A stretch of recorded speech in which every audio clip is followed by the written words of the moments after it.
हजुरको शुभ नाम? अन्जु भण्डारी, अनि ठेगाना? विराटनगर 13 नेपाल। हजुर, अनि हजुरलाई के समस्या थियो? मलाई घुँडाको प्रब्लम थियो।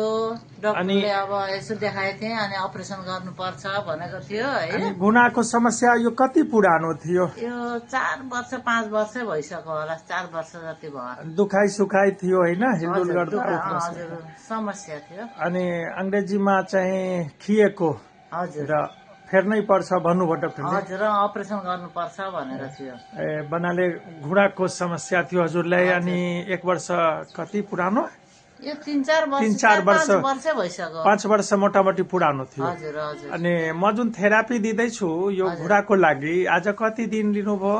आज 7 दिनमा 7 दिन लिनुभयो। अनि यो 7 दिनको थेरापीमा के कतिको सहज भएको छ त्यो हजुरले बताउनुहोस् त। अहिले त राम्रो सहज भइरहेको छ होइन, त्यस्तो अब अलिक उ छैन। मोटामोटी कति % भएको छ? 80% त निको भएको जस्तो लाग्छ। यो 7 दिनको थेरापीमा मोटामोटी 80% जतिको सहज चाहिँ देखिएको छ। अनि ट्रिटमेन्ट अब दोस्रो राउन्डको पनि अब बाँकी छ। ठिकै छ, यो त निको छ। अनि यो 7 दिनको थेरापीबाट सन्तुष्ट हुनुहुन्छ? हजुर म सन्तुष्ट छु डाक्टर साहब। धन्यवाद।